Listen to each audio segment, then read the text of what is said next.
गांव से दूर जंगल के बीचों बीच स्थित एक प्राचीन हवेली, जिसे लोग खूनी हवेली के नाम से जानते हैं। कहा जाता है कि इस हवेली में जो भी गया वापस नहीं लौटा। गांव वालों का मानना था कि हवेली में भूत प्रेत का साया है, पर क्या सच में ऐसा था या इसके पीछे कोई और साजिश थी? कहानी। गांव का एक युवा रवि, जो पढ़ाई के लिए शहर में गया था, जब 5 साल बाद गांव लौटा तो उसने हवेली के बारे में सुनी कहानियों को सिर्फ अंधविश्वास समझा।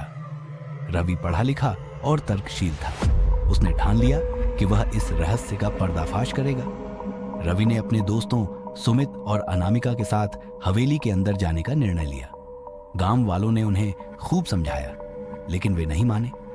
रात के समय तीनों दोस्तों ने टॉर्च और कैमरों के साथ हवेली में कदम रखा। हवेली का माहौल। हवेली बेहद डरावनी थी।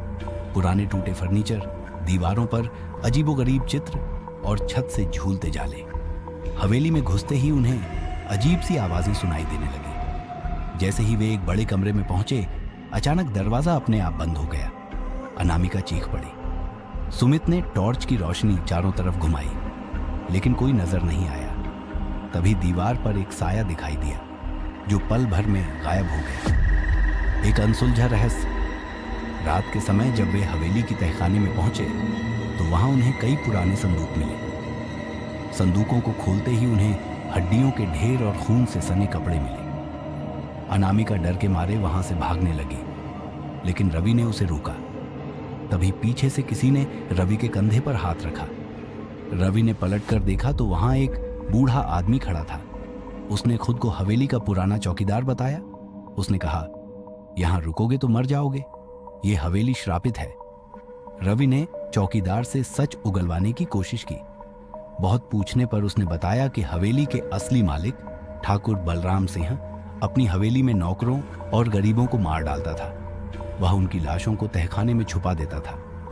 लेकिन एक दिन उसके साथ भी यही हुआ। उसके नौकरों ने मिलकर उसे मार डाला और उसकी आत्मा हवेली में भटकती रही। सच्चाई का पर्दाफाश। रवि और उसके दोस्तों ने तहखाने में गहराई से छानबीन की। उन्हें एक गुप्त सुरंग मिली जो जंगल के दूसरी ओर जाती थी।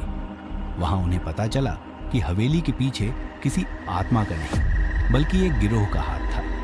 यह गिरोह हवेली को डरावनी जगह साबित कर वहां अपने गैर कानूनी धंधे चलाता था।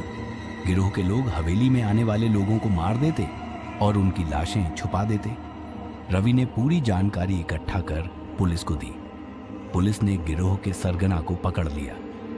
निष्कर्ष, खूनी हवेली के पीछे की सच्चाई आखिरकार सबके सामने आ गई।